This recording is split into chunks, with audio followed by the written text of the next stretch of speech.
সেন তিনি আরো বিপাকে, কারণ তার রেজিস্ট্রেশন সার্টিফিকেট এবার জমা রাখার কথা বলা হয়েছে কোর্টের তরফ থেকে।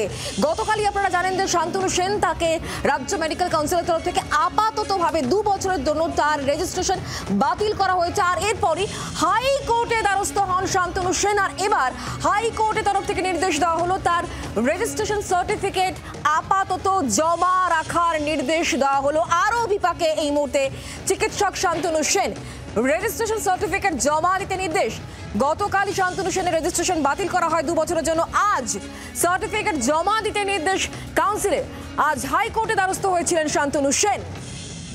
অয়ন শর্মা এই মুহূর্তে আমাদের সঙ্গে রয়েছেন, আমাদের প্রতিনিধি সরাসরি। অয়ন, কি বলছে কোর্ট?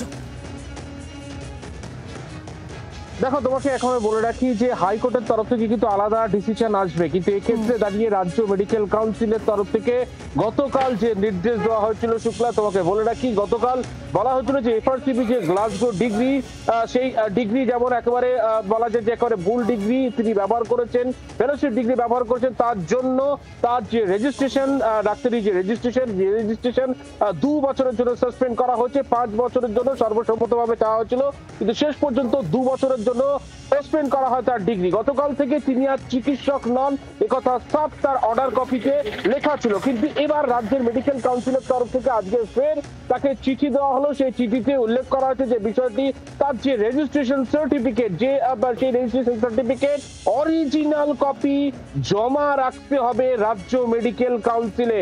যে কথা জানিয়ে একেবারে নোটিশ পাঠানো হলো শান্তনু সেনকে। তাকে বলা হচ্ছে তার যে রেজিস্ট্রেশন সার্টিফিকেট চিকিৎসার জন্য সেই রেজিস্ট্রেশন সার্টিফিকেট জমা রাখতে হবে, যাতে করে এই একেবারে 2 বছরের জন্য যে সাসপেনশনে তিনি থাকবেন, সেই সাসপেনশনে থাকাকালীন নতুন করে তিনি কোনো প্র্যাকটিস না করতে পারেন। শান্তনু সেনের সঙ্গে আমরা এই মুহূর্তে যোগাযোগ করতে পেরেছি টেলিফোনে। শান্তনু বাবু, কি বলবেন? গতকাল 2 বছরের জন্য রেজিস্ট্রেশন বাতিলের কথা বলা হলো এবং আজকে সার্টিফিকেট জমা রাখার কথা বলা হয়েছে কাউন্সিলের তরফ থেকে। এরপরে গোটা বিষয় নিয়ে আপনি কিভাবে আইনি লড়াই লড়বেন? কাকে বলা হয়েছে সার্টিফিকেট জমা দিতে? আপনাকে না কাকে? আপনাকে, আপনার কথা বলছি শান্তনু বাবু। আমার কথা বলেছেন আমি তো জানি না। কালকে যে 2 বছরের জন্য সাসপেন্ড করা হয়েছে সেটাও তো আমি 24 ঘন্টা প্রায় 27-28 ঘন্টা পেরিয়ে গেল, তারই তো কমিউনিকেশন কোনো পাইনি। প্রত্যেকটা মুহূর্তে আমার কাছে নোটিশ আসার অনেক আগে মিডিয়া জেনে যাচ্ছে। পি কমিটি আমায় শোকজ করার আগে মিডিয়া বলে দিচ্ছে আপনাকে শোকজ করেছে, তারপরে আমি চিঠি পাচ্ছি।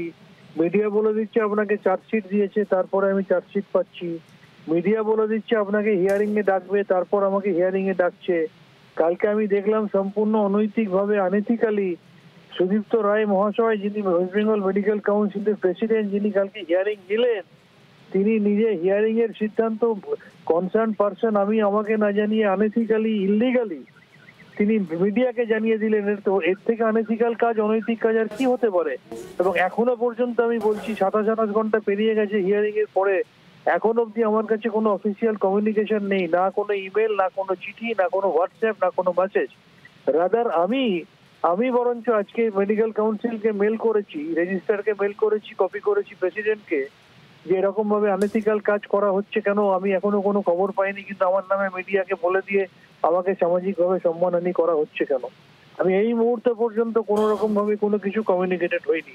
সুতরাং আমাকে না জানিয়ে মিডিয়াকে বারবার জানিয়ে দেওয়া হচ্ছে, এটা কি প্রমাণ হয় না যে তাদের মধ্যে উদ্দেশ্য একটাই, আমাকে সামাজিকভাবে সম্মানহানি করা, আর কোনো উদ্দেশ্য তাদের নেই? বোঝা যাচ্ছে আপনার বক্তব্য। অনেক ধন্যবাদ শান্তনু বাবু আমাদের সঙ্গে টেলিফোন লাইনে থাকার জন্য।